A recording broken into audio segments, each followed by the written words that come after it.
tramite StreamYard è tutto più lento e ovviamente Facebook blocca StreamYard, quindi ci mettiamo un po'. Siamo in live. We are in live.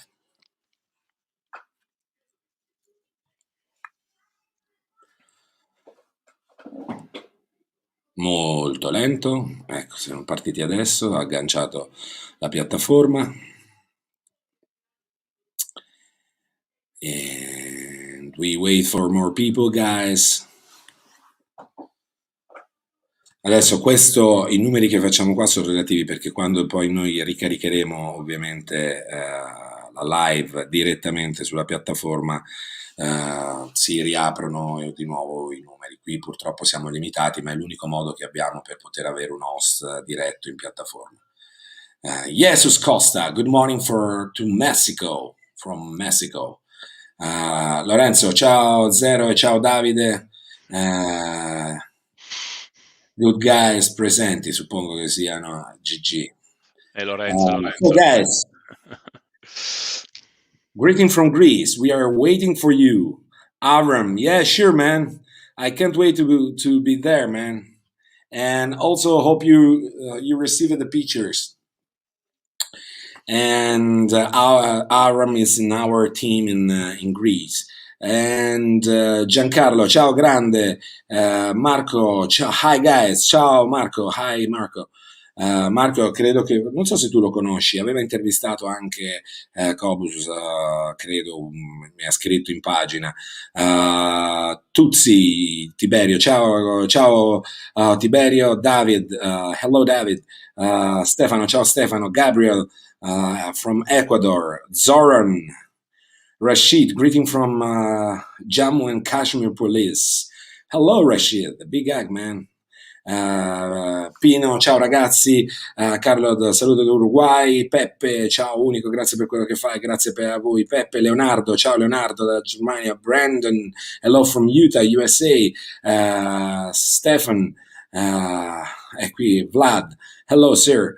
Emanuele, ciao, piacere di ritrovarvi, un grande saluto, scorrono velocissimi. Comunque, ragazzi, let's start, guys. So this live is going to be before I start to introduce my guests today, I want to explain you that we are going in both languages, in English and in Italian. So please.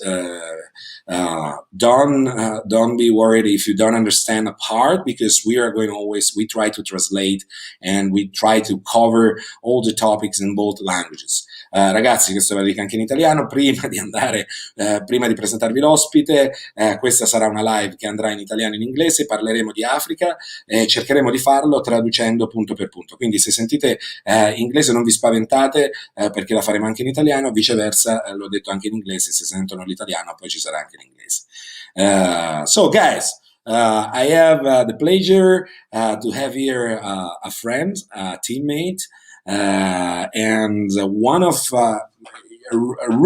the best professionals in terms of wildlife, African wildlife, that I had the pleasure to work with, and you have seen in the videos that we uploaded during this week. This is the week dedicated to Africa, and so I invited here Davide Bonbanda, is a senior instructor of counter-poaching academy in the PPA, Poaching Prevention Academy, and many other things, because Davide is a kind of man that works in many fields, so it's easier for me to let him explain better which is his job now.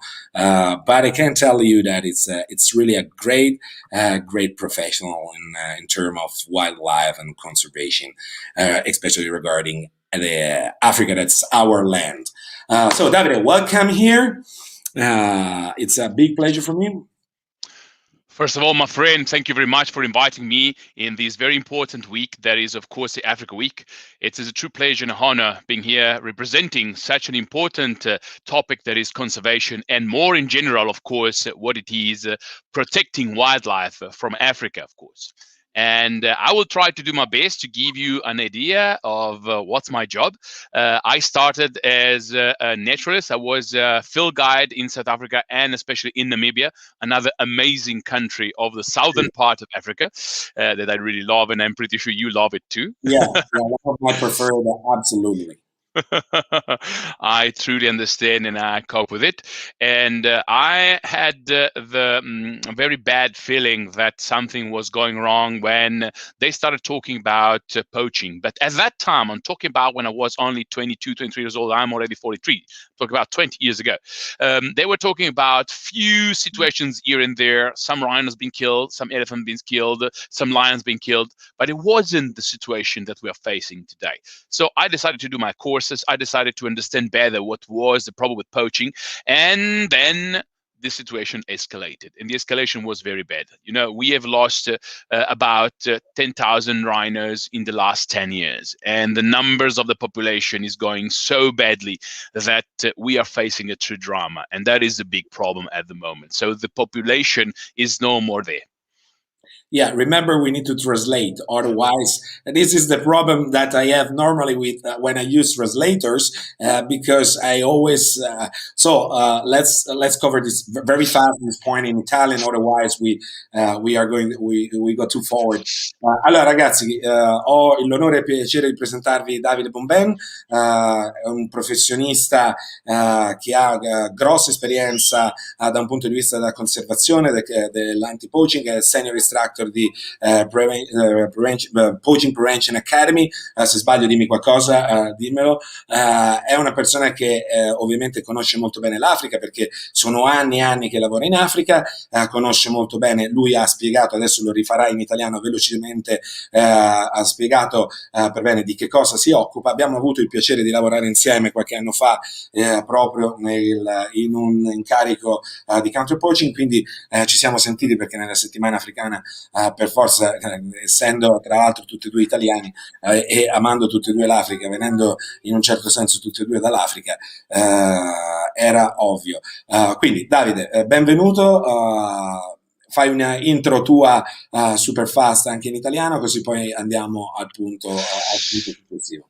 Devo ricordarmi che ovviamente oggi non è solamente l'inglese, ma io parlo prevalentemente in inglese, quindi scusami per No, no, questo. lo so, ma guarda, succede sempre. No? Allora, in italiano ovviamente è un enorme piacere, amico mio, essere qui quest'oggi con te per avere la possibilità di parlare della nostra Africa. Stavo raccontando appunto che io non nasco come ranger o come istruttore ranger, ma nasco come guida, quindi il mio amore per la natura, per gli animali mi ha portato prima in Sudafrica, poi in Namibia a fare la guida naturalista. Successivamente ho scoperto qual era il problema del bracconaggio, ma i numeri non erano ancora così massacranti come quelli che vediamo adesso, quindi ho deciso di affrontare in maniera più specifica. Ho fatto dei corsi di formazione in Sudafrica, mi sono specializzato e siamo arrivati a dei numeri veramente devastanti, perché come ti dicevo oggigiorno siamo a un conteggio di 10.000 rinoceronti ammazzati negli ultimi 10 anni, quindi dobbiamo essere iper proattivi per arrivare a una determinata situazione. Great. So we go back in English. So we need to explain people that how it works. So basically, I want to, before we start to go and cover the topics that we want to cover, I want to explain better a little bit for people that they don't know Africa. So Africa, it's a huge and has many different dynamics in terms of countries, in terms of traditions, cultures, religions. So when we talk about Africa, we are talking about a place that it's so different between the north and the south, between the east and the west. So it's a kind of place where it's very hard to generate standards. But when we talk about wildlife, we are talking about a problem. It's a really like asymmetric war. It's a really asymmetric conflict. Why? Because our involved more dynamics is not only related on the business of some specific animals like the rhinos or the horns or the ivory of the elephant. We are talking about kind of dynamics that are involved in this kind of problem that are really wider and more complicated because today actually we can talk about terrorism that is involved by different groups, by different organizations. Many of the poachers they have a military background. They work for this kind of organizations because the profits they have from this kind of business are the money that they are going to the earnings that they are going to produce by this illegal market, selling different kind of products in this illegal market. The profits they are going to invest this profit in weapons. They are going to invest in equipment. They are going to invest. So it's not only a simple problem related between the poacher and the animal. Here we are talking about something that is really really bigger and more complicated. So that's to clarify. Diamo in italiano. Ragazzi, prima di andare, l'Africa è un continente enorme che ha dinamiche completamente differenti da un punto di vista culturale, religioso, di tradizioni. Il Nord Africa, quindi l'Africa che sta, diciamo, che confina anche con il Mediterraneo, è un'Africa completamente diversa dalla subsahariana, dall'Africa del Sud. Questo proprio per un problema prima di tutto territoriale, culturale. Abbiamo tribù completamente diverse, abbiamo etnie completamente diverse, abbiamo ovviamente delle condizioni completamente differenti. Però quello che bisogna capire, che era solo un piccolo preambolo, che quando parliamo di counter-poaching, quindi di anti-bracconaggio, non si tratta solo del problema del bracconiere e dell'animale, quindi non solo del traffico di corna di rinoceronti piuttosto che la zanna d'avorio dell'elefante. Oggi questo traffico, che è abbastanza, parliamo di milioni e milioni di dollari, quindi è un business illegale che è estremamente consistente, estremamente ampio, però ha iniziato a coinvolgere ormai da anni delle dinamiche che sono dinamiche molto più complesse, come quelle del terrorismo, perché tantissimi gruppi armati o molti dei poachers, quindi dei bracconieri, hanno un background militare, provengono da gruppi o organizzazioni legate, affiliate ad organizzazioni come Al-Shabaab, come Boko Haram, affiliate con organizzazioni integraliste, che ovviamente poi reinvestono questi proventi che arrivano dal commercio illegale di alcuni prodotti in quelle che sono le attività di sostenimento di questo tipo di organizzazioni, quindi attività criminali, quindi traffico di armi, eccetera, eccetera, e i sequestri di persone che stanno ovviamente riprendendo. Credo che sia alla luce del sole che i recenti drammatici avvenimenti in Congo con il nostro ambasciatore, piuttosto che il sequestro che era stato attuato in Kenya qualche tempo fa con l'operatrice dell'ONG. Quindi non si parla non è solo un problema relativo all'uccisione dell'animale o al commercio illegale dei corni o del lavoro, che tra l'altro poi parleremo con Davide, anche vi daremo il prezzo, il valore, perché molti disconoscono di che cosa stiamo parlando, quanto può valere un rinoceronte sul mercato nero, quanto costa, eccetera, eccetera. Ma stiamo parlando di un problema estremamente più complesso, estremamente più ampio. Davide, regarding which is in your opinion the main problem related with not with the poaching but with the counter poaching? I mean, which is the main problem? Why we can't afford the poaching in the proper way? Where is the block? Where we have the jam in the chain of the reaction in this kind of activity? You know, my friend, we tried to call ourselves poaching prevention only because we wanted to let people understand that prevention would have been the real good solution.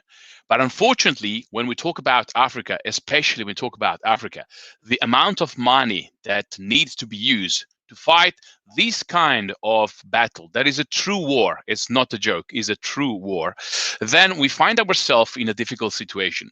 Sometimes, especially when I'm talking about governments, they are able to pay the payrolls of the rangers. They're able to give them at least one uniform every 5 years. They give them maybe one rifle, but then they give them not enough bullets to train with. not enough equipment to train or to get ready to fight this fight.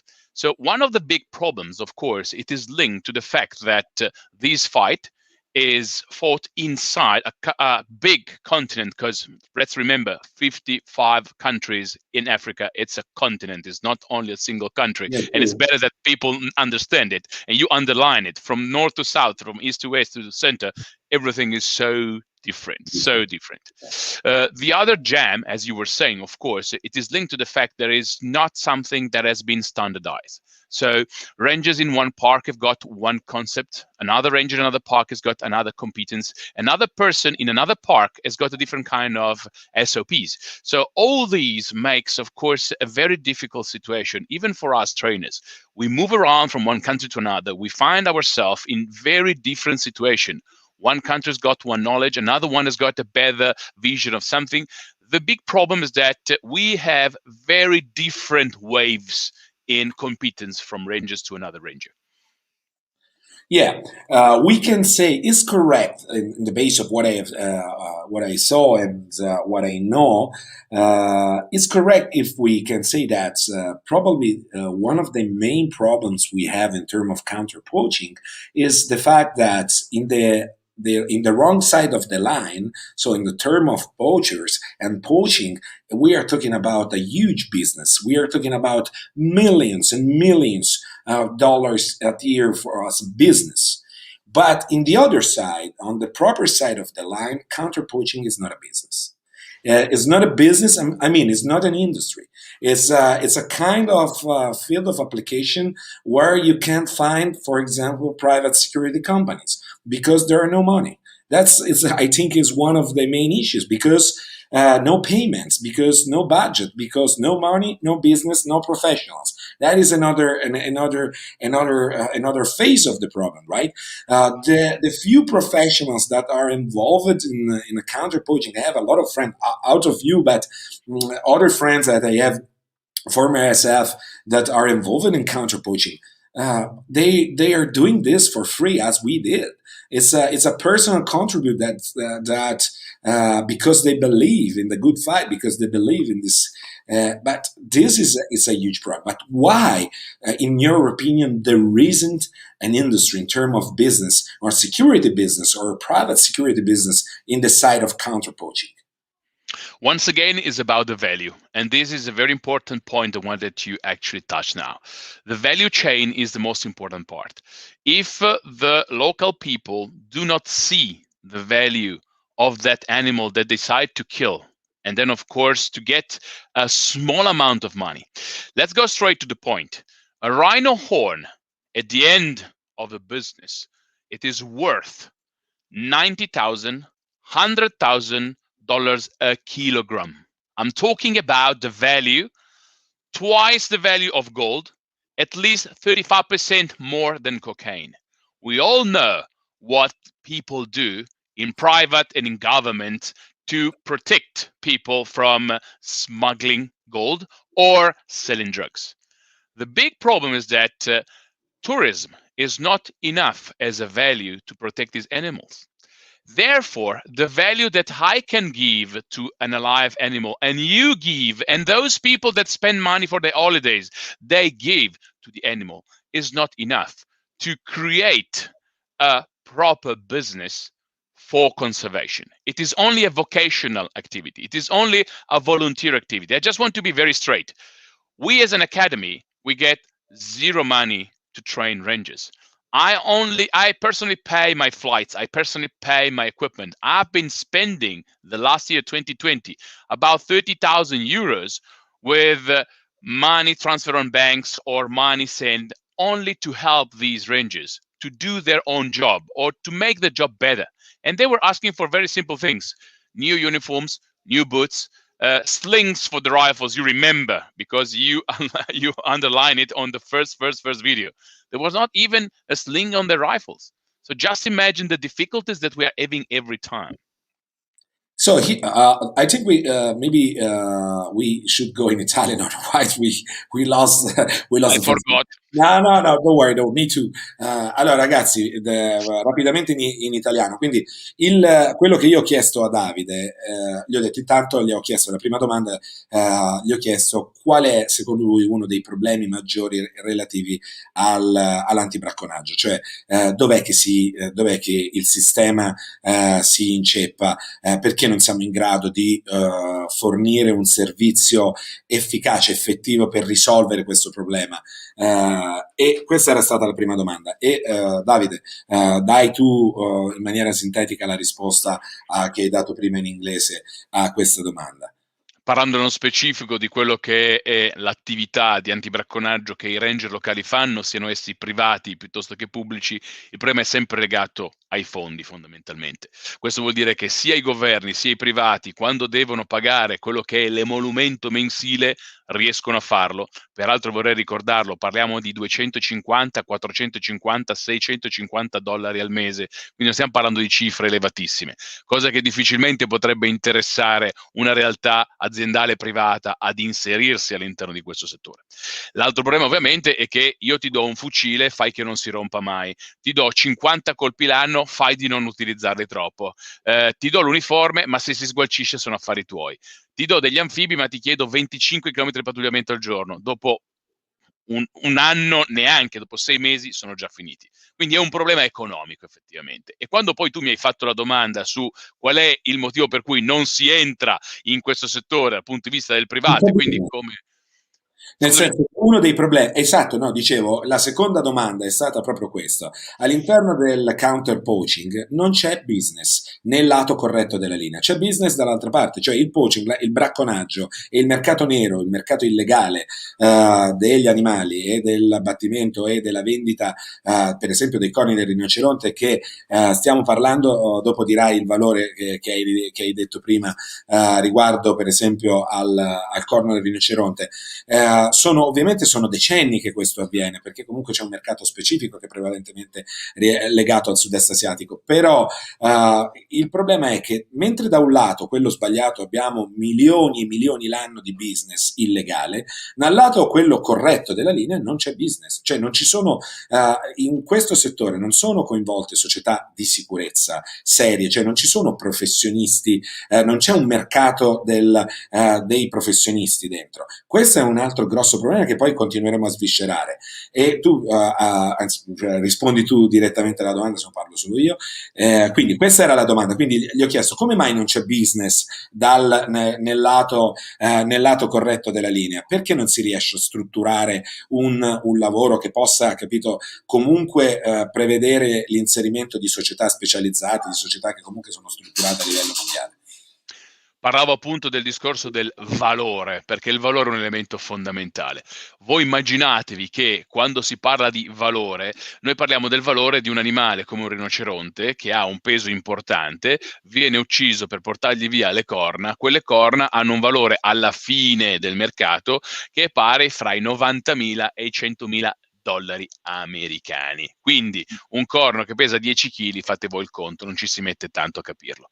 Di contro, dall'altra parte, non vi è un valore identico, cioè le persone che devono proteggere questo animale non riescono a spendere una cifra sufficiente per proteggere nel migliore dei modi. E questo ovviamente lo vediamo quotidianamente quando leggiamo i dati dei rinoceronti uccisi ogni anno e di come sia difficile riuscire a farlo. Poi immaginatevi un parco nazionale come il Kruger, che è grande come il Lazio, per darvi un'idea, visto che parliamo in italiano, quindi tutti ci capiamo quanto è grande il Lazio, dovrebbe avere effettivamente un numerico non inferiore ai più o meno 20.000 ranger. Quale governo riesce a spendere una cifra di quel genere per avere una presenza così importante? E se lo mettiamo in mano ai privati, il privato, lo sapete tutti molto meglio di me, richiede un contributo economico che sia paritetico ovviamente alle sue competenze e a quello che è il rischio legato a quel tipo di settore. Okay, so back in English, that's Ragazzi, spero che abbiate capito. C'è una cosa che volevo leggere di Umanoshi Takayama. Che brutto vedere sempre così poche persone quando non si parla solo di queste cavolo di armi. Allora, non è tanto questo, il problema è la piattaforma. Ti spiego perché, Umanoshi, non so se ti chiami così, ma il problema è che siamo in una piattaforma alternativa, quindi è un po' limitata. Quando questa verrà ricaricata sulla piattaforma ufficiale, ovviamente le visualizzazioni e i numeri saranno diversi. Oltretutto è l'orario, perché in questo momento in Asia, noi siamo una piattaforma mondiale, quindi in questo momento in Asia è già tardi, stiamo parlando tra le 11 e mezzanotte a seconda di che area. Gli Stati Uniti invece è mattina, quindi di east o west dipende. Quindi diciamo che siamo in un orario traballante. Abbiamo deciso di farla a quest'ora per poterlo fare in italiano, perché se lo facevamo magari più tardi poi era inutile farlo in italiano, e quindi lo avremmo fatto solo in inglese. Quindi questo non è tanto anzi io vedo che i numeri ci sono, non li sottovalutate, perché poi vedrete in termini di visualizzazione questo come si traduce, anche perché sarà un contenuto che sarà permanente, quindi sarà sempre a disposizione e quindi continuerà a crescere, a fare visualizzazioni in eterno. Bene, let's go back in English. So, another question. So we said that basically there is let me say there is not enough bread for everybody in terms of private security. This is the reason why there is no business in terms of private security company that are involved in the counter-poaching activity. But I want to be like a David, right? I heard many times, even in South Africa, that sometimes even the private reserves they prefer to pay the insurance in terms of their animals instead to pay a professional to work with them. Why? Because this is basically we just arrived to the basic condition we have in a private security. You don't need private security until you need it, right? So if nothing happened, you just waste your money in a private security. But it's the value is always this, the kind of mindset, especially for civilians, for people that they are not involved in private security. It's like this. But is this true in your opinion? I mean, is this why they prefer to? Sure, it's cheaper, but is this true? Is this something that is common, or it's more like a rumors? In the private, so I'm talking about the private game reserve. So I'm skipping all the concept of the national park. Yeah. Private Let's go reserves. private. Yeah, Okay, right. okay. Yeah, no, not parts. Okay. So let's talk about private Yeah, game reserve. right. Yeah, game reserves. I am in the directors of a training academy that is based in South Africa in Hoedspruit. It's called Nocturne Training Academy. But we also have a security company. And we are very lucky to have enough business to get our unit, that is quite a big unit, to go around. And we have seen that those game reserve that have got a value for the animals, and that they know that these animals do not only have a value because they make money of it, but they love them. And that's another story. They will pay the money for that.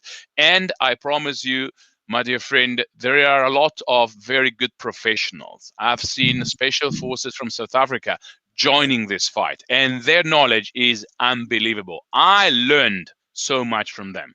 It was Yeah. really good. This is It's another very good. point that I want to clarify, because Yeah. I'm working for a while in Africa, and I'm working and still working with different professionals from old school, and we need to clarify one point. I wrote this in one of the posts, in the caption of one of the video that we uploaded a few days ago. So in for what I know, working also because.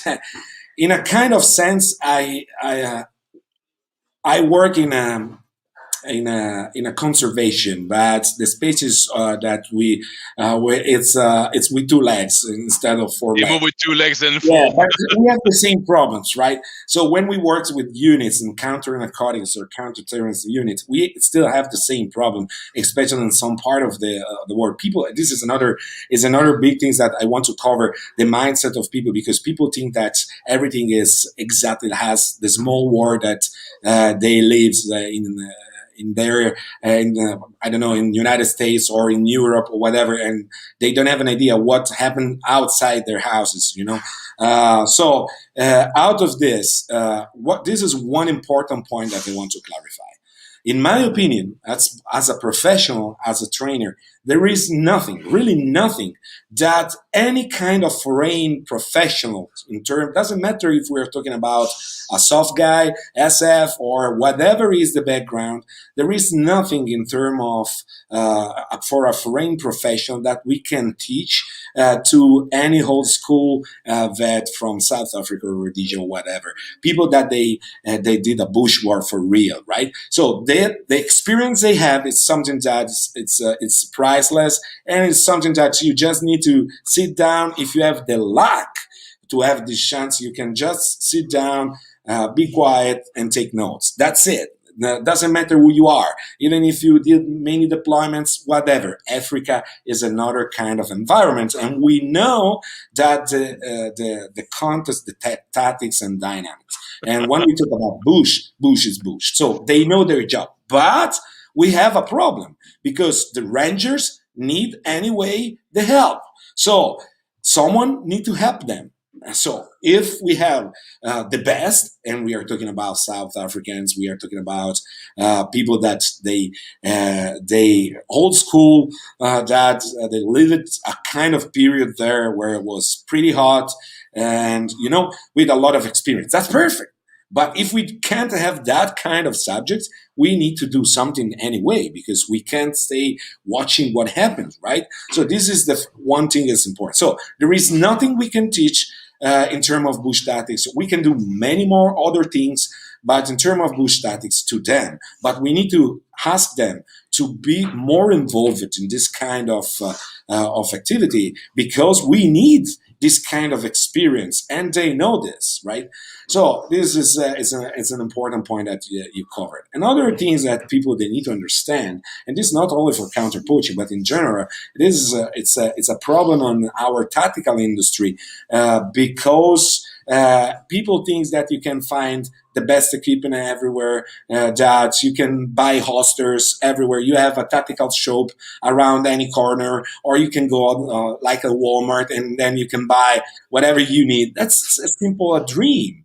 The reality is completely different, right? You know this. We always say this, right? We always say you need to adapt on what you have, and sometimes you need to see which is the cards arriving in your hand, and then you need to play with that cards. Period. And when for example, what the first thing we saw that during that task was, hey, where they don't have slings. What? They don't have slings. So the first thing we did, we had a piece of cord that was, if you remember, Rope. it's That's a like rope. for a boat, blue and white, not for sure the super cool last model of tactical sling or something like that.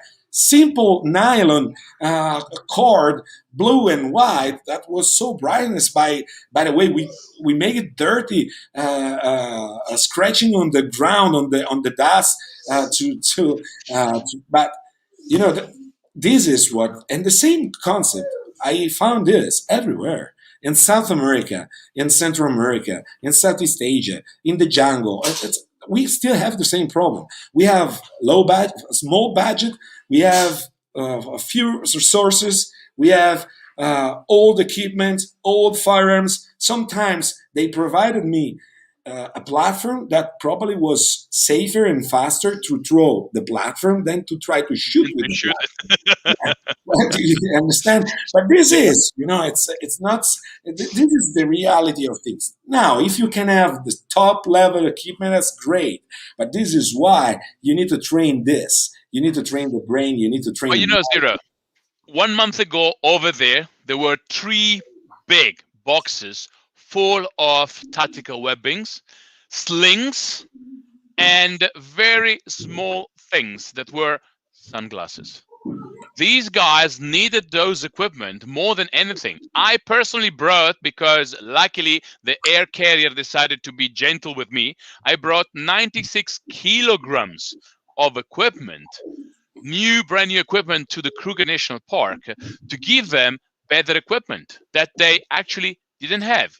It's going to be very strange because for the people that listen to us, it's going to be stupid. But I have taken some of the combat shirts that normally we use when we go out for our duties because our guys were looking at them, said these are so cool. So I just gave mine to some of the guys. But you never have enough, so I brought there something like, I don't remember, it was something like 4,000 euros of equipment. Some of these guys, they even went to the church with the uniform. So one was to be used every day, the other one was to be kept because they were so emotionally linked to that piece of equipment that was given to them by someone else. This is one of the most important things: motivation. We always talk about the tactical square: the right people, the right equipment, very important, the right training, but also the right motivation. Motivating these guys is one of the most important things. And you remember, Zero, when we finished the training, how important was for them to get your scratch. You remember that? They still have it. It is 5 years we're not there anymore. They still have it. And they always ask, when is Zero coming back? And it's something that will always be with them. And I see them twice a year. Every year, twice a year. In the last episode, on the third episode, there is the ending of our task there, where Steve made a speech. Was really one of that's another thing that's very hard to explain people, is the emotions you can have, the feeling you have during this kind of tasks, because what you receive, it's priceless. Understand? It's the reason why. That's the same process. I remember, for example, one task I did on the Philippines, after with a unit that they lost 44 guys in one operation, was another story. When I was there, it's I still have all the guys in with me. I mean, it was so intense, so strong experience in terms of emotions, in terms of the feeling you had there, the brotherhood. And this is why I always try to explain people that doesn't matter the color of the skin, the religion, the country, the flag. Only thing is counts if you are fighting in the proper side of the line or not. That's it. That is the only things that, in my opinion, count. So, and many times, when we arrive in other countries with other units or whatever, that they put their life in risk every day, and they do a very tough job, very dangerous job in a high risk environment for a few bucks a month, and then you arrive with all your stuff, all your equipment, all your, and when you are shoulder to shoulder with these guys, say, geez, this is why. And I had the luck to have met some of the people that they wrote the history, even in Africa, many years ago, and even recently. And this is why I always say I am a grant. I am a little grain in this universe. I'm a little grain in a huge sand in front of an ocean, because we can't think that just because it's a kind of different kind of mindset. One thing I want to ask you, and we forgot again Italian, but we are going to translate this, or we can do it one specifically in Italian. Anyway, ragazzi, adesso facciamo un recap in italiano, poi ne faremo una dedicata in italiano, perché è molto complesso purtroppo riuscire a mediare le due cose e fare una traduzione continua alla cosa. Quindi comunque adesso, Giuseppe, ne parliamo. Quindi dicevamo questo con Davide.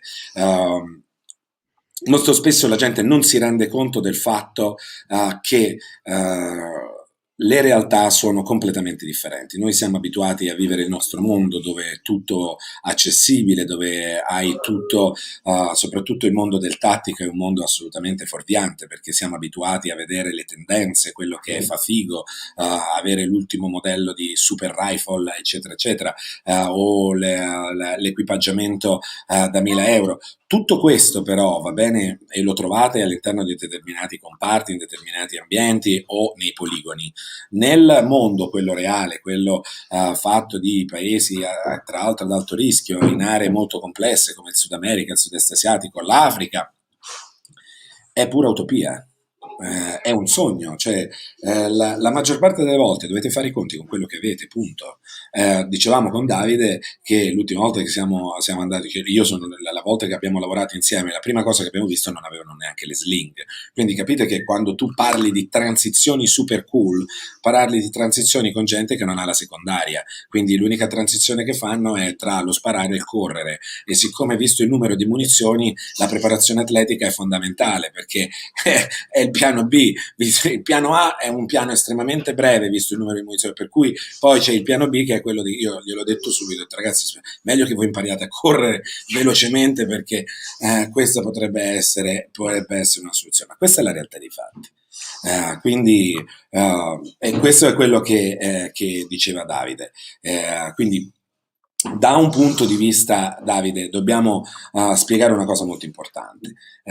In questi anni, e poi questa la ridiciamo anche in inglese, quindi la stiamo anticipando in italiano, in questi anni si è creata un po' una tendenza a livello globale, più radicata in questo momento molto in Europa e in Sudafrica, dove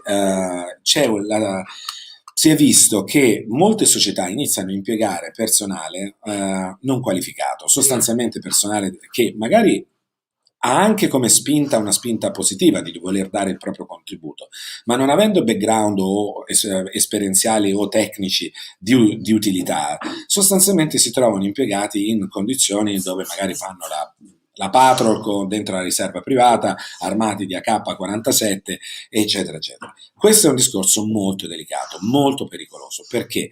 Perché all'infuori di quelli che sono i corsi di formazione o meno che sappiamo tutti, in tutti i settori, non solo nel counter-poaching, nel settore delle armi, non è che uno che viene a fare un corso da me 3 giorni o un giorno o 2 giorni con l'arma da fuoco, finito il corso è il ninja, ma ci vogliono gli anni. Il corso è solo un'iniezione tecnica di informazioni che poi devono essere lavorate, metabolizzate, applicate. Devono essere informazioni che ovviamente poi devono essere interfacciate con l'applicazione. Cioè, il filtro esperienziale deriva dall'applicazione. Quindi la mia paura, quella che ne abbiamo parlato tante volte anche con te, ti ho scritto, ne abbiamo parlato, la mia paura è che quello che sta girando è un messaggio molto pericoloso. Il fatto che molte persone sottovalutino questo aspetto, e un po' perché ci sono delle società che lucrano su questo, perché ovviamente io ho visto società che organizzano corsi di ogni genere, dalla liberazione ostaggi dentro l'aereo per civili, e poi magari ci va quello che lavora in banca piuttosto che quello che vende la frutta, piuttosto che quello che fa il geometra, eccetera, eccetera. Però finché tu resti dentro le regole di sicurezza, finché la sicurezza del corso è garantita, senti, se io mi voglio divertire faccio quello che voglio, cioè nel senso, nel momento in cui io... No, il problema è che quando tu dai determinati segmenti dai anche delle informazioni sensibili molto delicate. Quindi insegnare a dei civili di cui tu non c'è background check, di cui non sai nulla, dinamiche all'interno di un assetto ala fissa come può essere l'aeromobile, è un problema enorme perché non sai che cosa poi questi vanno a fare o che cosa. E la storia ci insegna dalle scuole di volo, no, eccetera, eccetera. Quindi, detto questo, cosa pensi tu di questa cosa? Ti ritorna questa sensazione che ho? Secondo te c'è questa dinamica del fatto che molta gente vuole venire in Africa perché comunque è l'occasione magari per farsi la foto figa da mettere sui social con la K per dire oh guarda io sono stato in Africa, ho fatto patrol ad alto rischio eccetera eccetera. Questi hanno capito che entrano con un visto turistico e che svolgono un lavoro che se per caso cammina, prima o poi questo bracconiere lo trovano. Le due soluzioni che avranno davanti sono entrambe soluzioni devastanti per loro, perché se purtroppo dovranno difendere la propria pelle e avranno la meglio, non si sa come, perché magari non hanno neanche il background o la preparazione, ma dovessero avere la meglio, scopriranno l'ospitalità e quanto Delle patrie sono galere. salutari per i reumatismi le patrie galere africane. E ti posso garantire che sturano più del Wiesbaden. Stasano, sono da questo punto di vista. L'altro invece, se purtroppo soccombono, avranno pagato il prezzo, lo scotto di un'inesperienza e di un'incoscienza. Però bisogna anche capire quando, perché allora di base ovviamente uno che vuole fare una cosa del genere ok, vuoi dare un aiuto, ci sono mille modi per aiutare, non è detto che tu debba andare a prestare, perché se io voglio aiutare in campo medico ma non sono capace, non è che perché voglio aiutare mi iscrivo a Medici Senza Frontiere, ad operare con Medici Senza Frontiere pur non avendo nessuna qualifica tecnica. Quindi bisogna capire innanzitutto questa cosa qui. Per cui ponetevi, e questo mi rivolgo agli italiani, ma lo diremo anche in inglese, ponetevi una domanda. Se qualcuno vi impiega e voi non avete background, fatevi due domande da chi vi sta impiegando. Cioè, se io nel mio lavoro dovessi impiegare qualcuno che non ha background, io per primo è un lavoro che non vorrei fare o è una società che non è seria, perché se no non impiegherei questo tipo di personale. Seconda cosa, ricordatevi ragazzi che ci sono dei rischi enormi, sia da un punto di vista dell'incolumità, perché vi ripeto, è un ambiente estremamente complesso che richiede esperienza, che richiede anche a professionisti, non, cioè anche il professionista, anche quello che viene da un background esperienziale di un certo tipo, operare, lo abbiamo visto, purtroppo il tragico incidente che è successo a Cobus poche settimane fa, non è solo quello, non è che andate nel boschetto sotto casa, non è tutto bello, non è la K47 che vi tutelerà da una serie di problematiche. Oltretutto, vi ripeto, per il calcolo delle possibilità, una volta va bene, due volte va bene, eccetera, eccetera, può essere che arriva quella sbagliata e quando poi il problema lo cercate, alla fine lo trovate, poi vi dovete confrontare con il problema e questo potrebbe portare delle soluzioni. Tu che cosa ne pensi? Che cosa mi dici? Allora, questa è una cosa molto importante, anzi fondamentale. Al di là di quello che può essere un percorso che uno voglia affrontare o meno, vuoi fare volontario, ti metti seduto dentro una torre con un binocolo molto potente che ti sei portato e se Bravo, vedi del movimento prendi la radio, chiami, oppure bravo. ti metti su una che è legalissimo, è quello, perché Sì, io sì, mi certo, siedo ma è su questa completamente torretta, differente.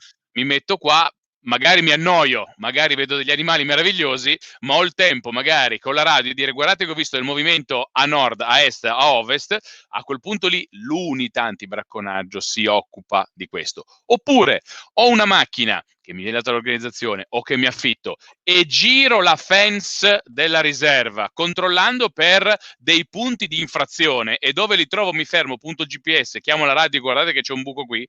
Oppure, e lo facciamo anche noi molto volentieri, abbiamo una macchina e andiamo a spostare l'unità antibraccio da una parte all'altra, gli portiamo l'acqua, gli portiamo i viveri, stiamo insieme a loro per vedere come vivono. Quello è una cosa che è utile, quella è una cosa che serve, quella è una cosa che soprattutto crea quel discorso che dicevo prima, quel ponte culturale fra chi dall'estero ha voglia di venire e chi in loco ha la possibilità di incontrare qualcuno. Un discorso diverso è prendere un fucile, e bisogna capire anche chi te lo dà in mano, perché questo è sempre il solito discorso, e pattugliare insieme all'unità antibracconaggio anche ad esempio su dei momenti di QRF dove la Quick Response Force deve prendere e partecipare attivamente. Allora, una cosa è essere di supporto ed è bellissimo, anzi, è una meravigliosa missione. Una cosa è pensare di poter prendere il posto di un'unità antibracconaggio, al di là del discorso legale, o proprio delle competenze, che sono la parte che mi Certo. interessa di più, pensare di avere le competenze di una persona che vive in quel posto da sempre, di una persona che fa quel mestiere da sempre. O chi fa questo con competenza, altrimenti non c'è differenza, perché Assolutamente. se viene impiegato chiunque, allora per fare questo lavoro il messaggio è che non serve nessuna competenza, che è un po' il messaggio che sta filtrando in tutti i settori, non solo in questo. E io estenderei questo discorso qua anche vengo dall'Africa, sono cresciuto in Africa, ci ho passato gran parte della mia vita, ho visto ONG di ogni genere, estenderei questo discorso anche alle ONG, nel senso che anche le ONG, quando uno pensa di andare a fare volontariato in Africa, è bellissimo, però bisogna anche rendersi conto se si è veramente utili o meno, cioè se l'apporto che noi riusciamo a dare sul territorio è un apporto efficace, effettivo, perché se ne hanno le competenze, allora questa è una cosa straordinaria, ma se non si hanno le competenze e se per supporto significa andare giù nei villaggi, portare, no, fare le foto e dire sono stata in Africa nei villaggi, ho visto i bambini, si espone tutto un sistema a dei rischi enormi, che sono poi un sistema che va ovviamente a tutelare e che comporta delle conseguenze enormi, dei rischi enormi anche per chi lavora poi nell'ambito della sicurezza, sia pubblica che privata, e che deve tutelare l'incolumità di questo tipo di soggetti. Quindi non è solo un problema di antibracconaggio, è proprio di accesso a questo tipo di territorio. Se sappiamo che delle zone sono delle zone ad alto rischio e ne abbiamo informazioni, andare a rischiare all'interno di quella senza avere peraltro un dispositivo adeguato che ci consenta la tutela, che non esponga poi altri operatori al nostro rischio, dovrebbe essere alla base. Quindi anche le ONG che comunque reclutano a destra e a sinistra dovrebbero iniziare a capire che in Africa ci dovrebbe andare gente che è oggettivamente utile, il medico è utile, il volontario se ha delle capacità tecniche che possono supportare un lavoro sul territorio, che giustifichino la sua presenza nel territorio, bene. Se deve essere una presenza che è un ibrido tra il do una mano e il turista, tra l'esperienza mistica e cosa, non dovrebbero andare, perché comunque comportano un rischio delle conseguenze per tutto un sistema e non solo, ma vengono alimentati poi perché, ragazzi, è chiaro, dovrebbe esserlo perlomeno, questo non è un mondo idilliaco, non è un mondo perfetto, la gente muore, la gente viene rapita, questa gente qua è gente che ci sono bande di predoni, bande di terroristi, bande di briganti, bande di criminali che operano senza scrupoli. Il fatto che uno è in Africa per dare una mano non conta niente, anzi, Sì, ben sì. venga, è un ottimo business perché sono prede perfette per questo tipo di organizzazioni che poi Questo voglio proprio sottolinearlo, Zero, per me è vai, importante. Ci vai, sono paesi dove il volontariato è comunque consentito, certo, benvenuto ben e venga. tutelato. Ci sono altri paesi, lo abbiamo visto recentemente, il Congo, lo abbiamo visto addirittura il Kenya, dove alcune cose è meglio lasciare fare solo ai professionisti o O sono comunque se ci strettamente sono necessari. delle strutture, delle sovrastrutture, delle sottostrutture, tali per cui quel tipo di opera, sempre con gli skill giusti e il background corretto, possa essere Esatto. fatta. Altrimenti ci sono tanti altri posti in Africa dove si può aiutare, in alcuni paesi meglio evitare. E ci sono anche tante altre forme di aiuto. Io da un lato inviterei moltissimi di quelli che parlano in internet di tante altre problematiche a farsi un giretto in Africa in posti non complessi, solo per capire cosa significa Africa, ma nel vero senso della parola, perché poi se lo facciamo da un resort, se lo facciamo con la jacuzzi, se lo facciamo dalla spiaggia bianca, eccetera, eccetera, quello è un genere di Africa, è un po' come parlare di Messico da Cancun, cioè dipende che cosa vogliamo parlare, quale aspetto del paese vogliamo analizzare. Però il concetto qual è? Il concetto è che l'Africa ha bisogno di aiuto, ma deve essere un aiuto concreto. Concreto, noi dobbiamo capire che in Africa dobbiamo andare per creare delle strutture, per andare a fornire, dando la prima cosa che dovremmo fare quando io sento parlare di Africa il modello africano è ormai provato che è un modello che non può funzionare, deve essere un modello rivisto, ma la colpa di tutto questo comunque è nostra, perché siamo noi che abbiamo indotto quel modello, quindi noi dovremmo dare loro la possibilità di formarsi su un modello che funziona, dando accesso prima di tutto alla scolarizzazione di un certo tipo, all'accesso allo studio di un certo tipo, ma per tornare giù, per creare giù, noi dobbiamo strutturare giù, perché giù è fattibile, il costo, una vita costa $1 al giorno. Quanti soldi spendiamo per contrastare l'immigrazione clandestina, per creare tutta una serie di dispositivi che costano miliardi, che quei miliardi li potremmo investire per creare delle infrastrutture, del personale specializzato locale che sia poi la base, il motore della crescita e del cambiamento. Certo è che finché continueremo a sfruttare l'Africa, a saccheggiare l'Africa, fino a che continueremo ad alimentare conflitti asimmetrici, fino a quando, e questo l'abbiamo sempre fatto, quindi poi non ci possiamo lavare la coscienza con l'aiutino dato in parrocchia o la responsabilità resta in capo a noi. Quindi, però deve essere chiaro che è un territorio, è un continente enorme che ha delle dinamiche estremamente complesse e che richiede sì aiuto, ma un aiuto concreto, che non deve essere un aiuto un palliativo, in Africa non ci deve andare gente che non è competente, sia in un senso, indipendentemente da quello che è l'ambito applicativo, che se parliamo di counter-poaching o parliamo, ripeto, di ambito medico, di supporto umanitario, eccetera, eccetera. Ci deve andare gente che effettivamente è utile, che riesce effettivamente a dare un apporto concreto. Io ho conosciuto missionari straordinari e gente a cui io non avrei affidato neanche un sacchetto di patatine, e che erano veramente, facevano un lavoro devastante, da un punto, perché incompetenti, perché privi di ogni minima cognizione di causa di quello che stanno facendo in Africa. Quindi ti dico, questo è un problema che si deve iniziare ad affrontare. Dobbiamo essere sinceri con noi stessi, nel senso che devono capire che qui non è, bisogna smetterla di fare i buonisti e iniziare a capire realmente quello di cui c'è bisogno laggiù e come possiamo aiutare, perché altrimenti ci prendiamo in giro. E chi è stato in Africa, chi conosce l'Africa, sa bene tu sai bene di che cosa sto parlando. Back in English, guys. Sorry so basically what I asked to Davide, and now I am going to do again the same questions. I don't want to waste more time to Davide here, but it's important to clarify this. Another trend that I've seen in the last years is that a lot of people from Europe, from different side of the world, they try to arrive in Africa to provide their help, to give an help, but many of them, they don't have any kind of background or any kind of experience. So in this case, we are talking about, for example, counter-poaching, but we are talking also about ONG.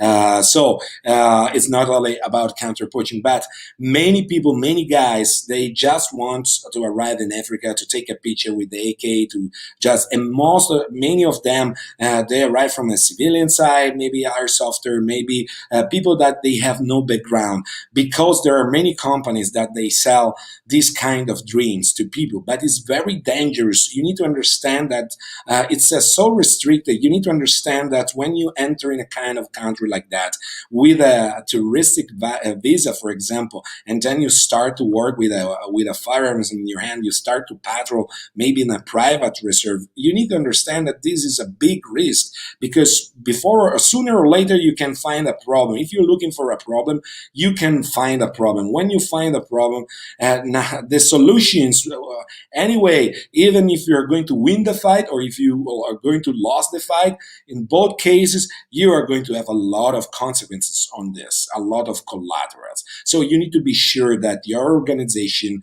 is a serious organization, that the company that are you or involve you in this kind of activity in Africa is a serious company that has a permit, that has the authorization, the paperwork done for you before you arrive in the country. And again, this kind of job require experience, even for a professional, even a professional that has experience in many other fields, or military background, private security, or law enforcement, whatever. Is a kind of environment, as we always say, the environment, the tactics, and here, or the dynamics, and here again, it's a very particular environment, very tough environment, very dangerous environment. So you should think about this. You should think that if you don't have experience, why you want to go to apply there? And the company that is going to use you to do counter-poaching task with that, and it knows that you don't have experience, ask to yourself why. Like, how it could be serious, a company that is going to apply officers or men that they don't have experience in this kind of environment, or they don't have background at all. So this is what we said. I just recapped what we said in Italian, basically. And this is something that we want to extend also to our ONG. Why? Because the same process. If you can't be useful for real, if your help is not something that you can be efficient on the locally, in terms of, if you don't need to be there to help, why you want to go there?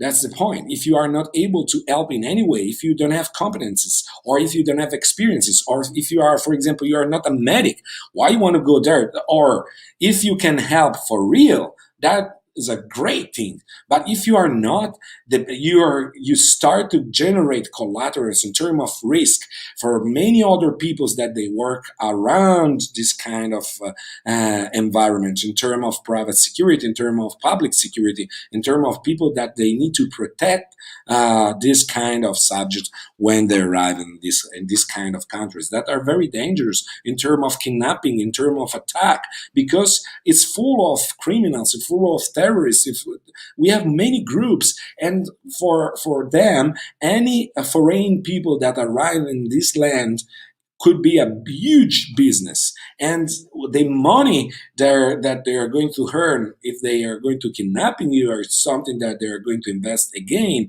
in their business. So this means weapons, this means training, this means that we increase this criminal organization or terrorist organization. You need to understand this point, that is important.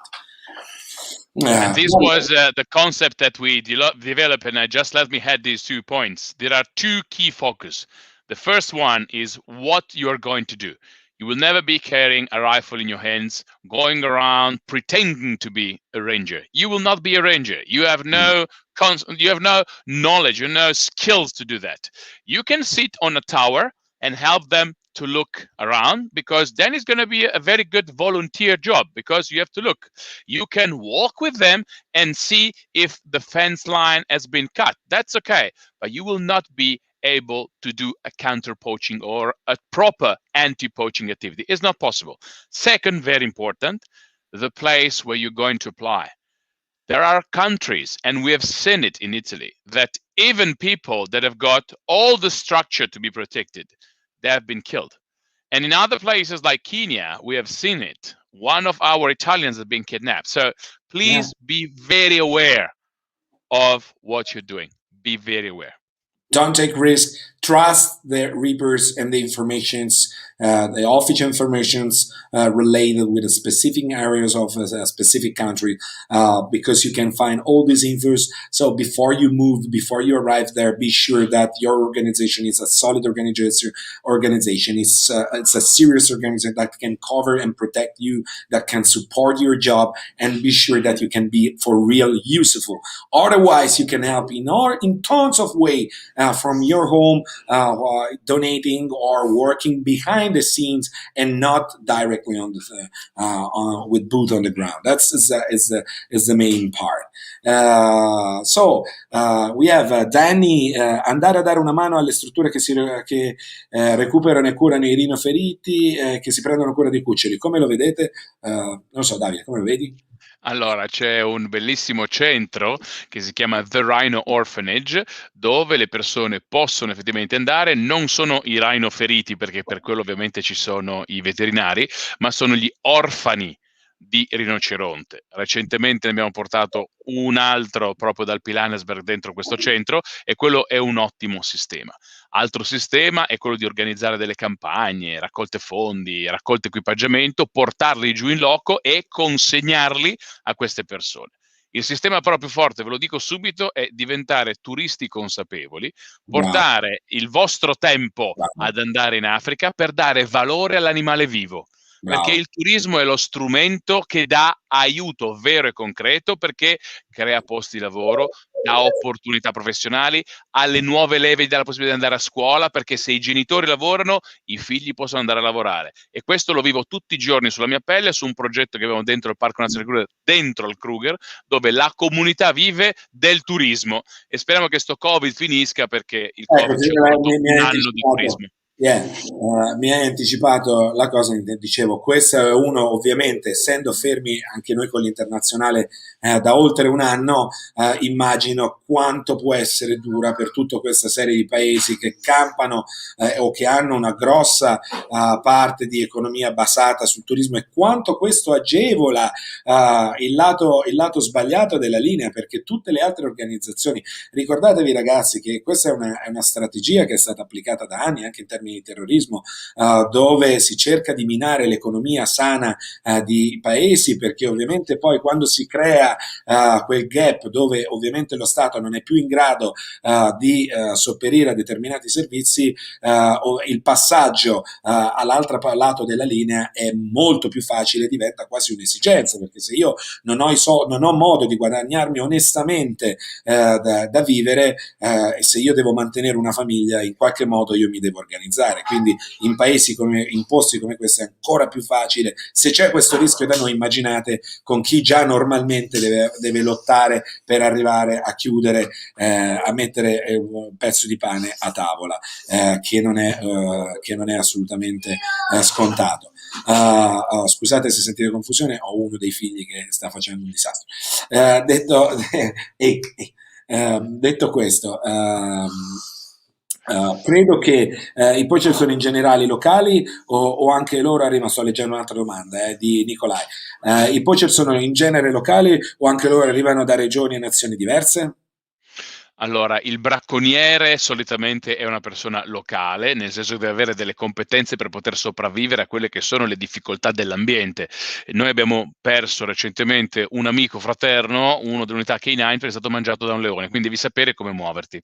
La stragrande maggioranza delle volte sono bracconieri che arrivano dalle zone limitrofe, ma ultimamente, soprattutto sui grandi animali come i rinoceronti, abbiamo visto in Sudafrica arrivare mozambicani, zimbabuani, in Namibia arrivare gente dallo Zimbabwe, in Botswana persone arrivare dalla Namibia, quindi esiste anche questa idea qui che se io poi dopo arrivo da un paese diverso, effettivamente in questo modo riesco a scappare o comunque non mi vengono a prendere fino lì. Quindi di fatto le persone sono locali, assolutamente locali, quindi parliamo di persone africane che hanno delle competenze, sanno sopravvivere, a volte addirittura ex militari, altre volte, qui lo dico con grande tristezza, ranger stessi, e questa è una cosa che mi fa tanto male, devo essere sincero, ma di fatto gente che saprebbe e sa sopravvivere in quell'ambiente. Questo purtroppo, vedi, sono dinamiche comuni a tutti. Ricordatevi, ragazzi, che in alcuni paesi la polizia compie l'80% dei sequestri di persona, quindi ci sono delle dinamiche. Purtroppo questo è sempre così, perché sono dinamiche complesse che dipendono da situazioni, da economie veramente compromesse, da corruzione, da tanti aspetti, e questo non solo in Africa, ovviamente, ma in tante altre aree del mondo. Quindi poi ovviamente dipende, quello che ha detto Davide, che secondo me è la cosa più importante in assoluto, che andrebbe capita soprattutto qui nel primo mondo, nel mondo dei buonisti, andatevi a fare un giro in Africa, portate soldi in Africa, andate a fare i turisti in Africa, turisti controllati, affidati a...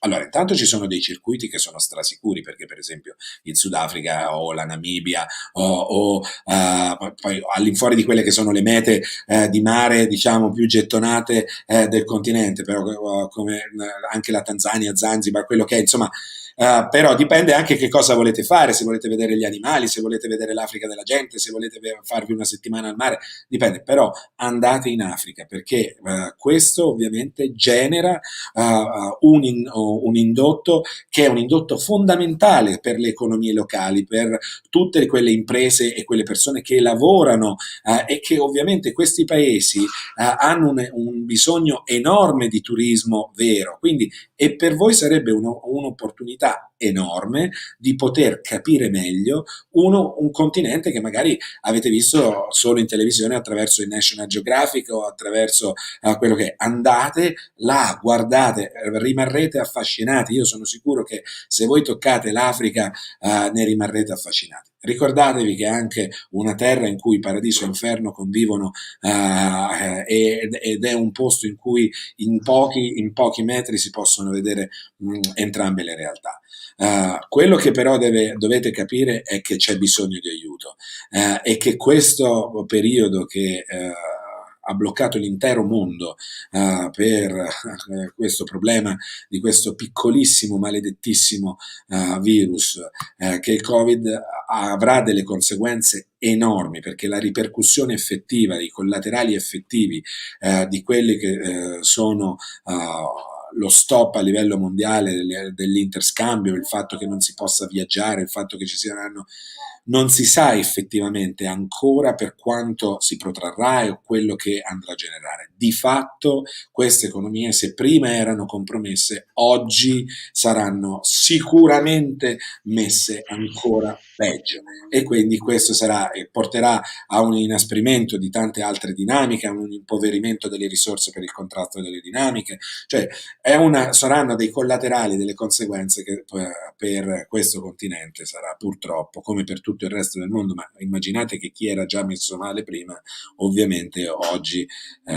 Salve, tema molto interessante di cui purtroppo si parla poco e male. Grazie per l'approfondimento, un grande saluto a Daniele. Grazie a te Daniele. DK from Kenya. Oh, hey, DK. Marco, Schroeder, Zero, you know the Pentagon products, which of their products will be useful for rangers in Pilanesberg?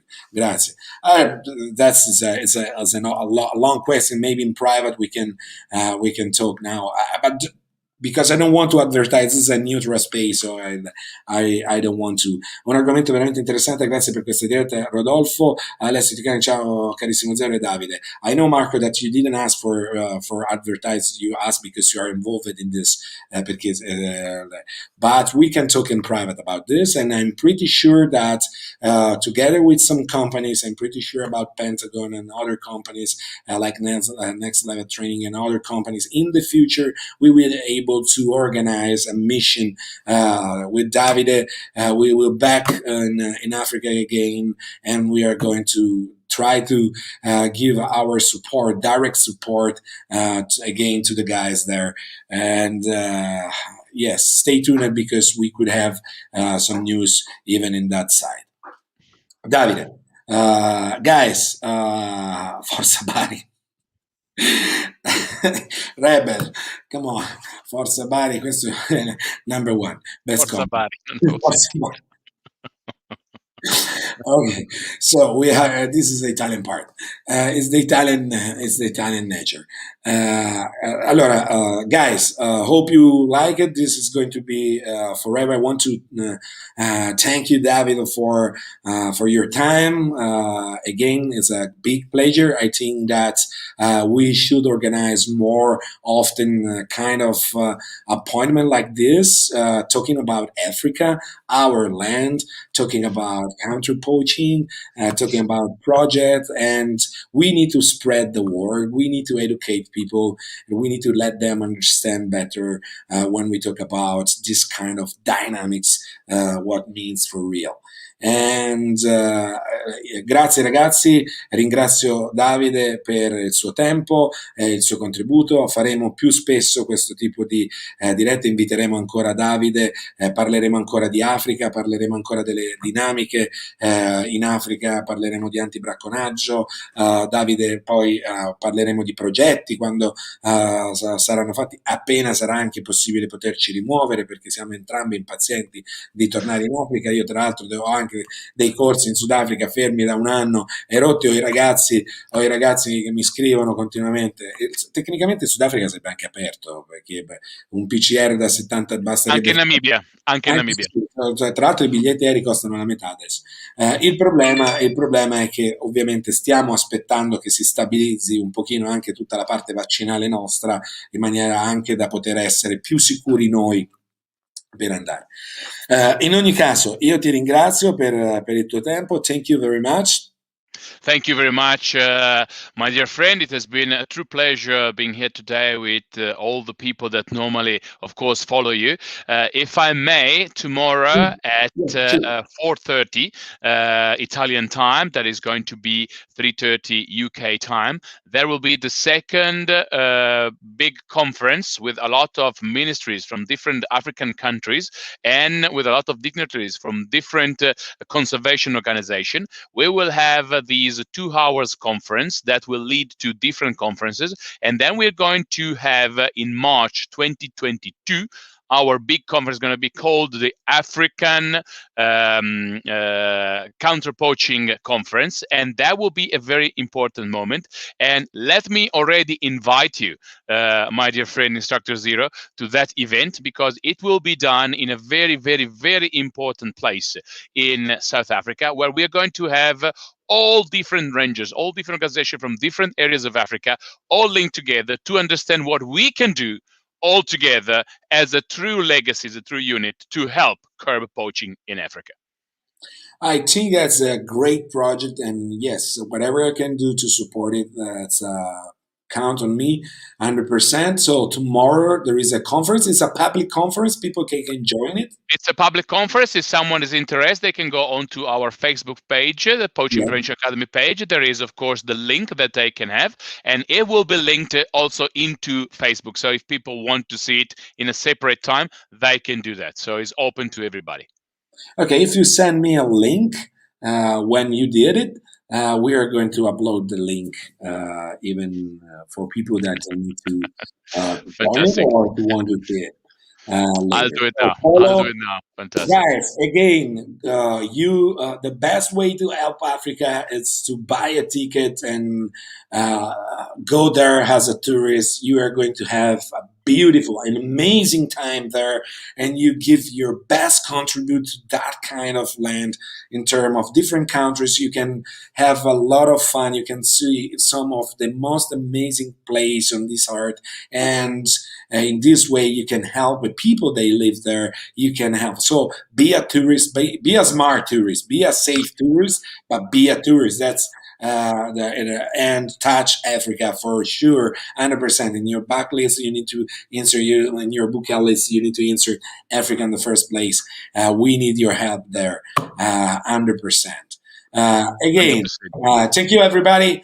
Stay tuned. We didn't finish with Africa. We have more contents even tomorrow. We are going to upload another videos, and tomorrow we are going to cover. Tomorrow is a special day, but I'm going to talk you about this tomorrow. Be sure to follow the page. Tomorrow it's really a war day, but you're going to see it's a surprise, but it's another important topic that I want to cover. Guys, and Davide, big hug, a virtual hug. Before or later, we are going to give it a hug again, as always, in first person. For now, virtual hug for everybody. Enjoy your weekend. Thank you, Davide. Thank you very much. You are going to be our guest more often, 100%. Thank you for what you do, and be sure to follow this guy. It's really an amazing guy and a great professional, top notch there. So I'm pretty happy. I Thank you think very much for everything.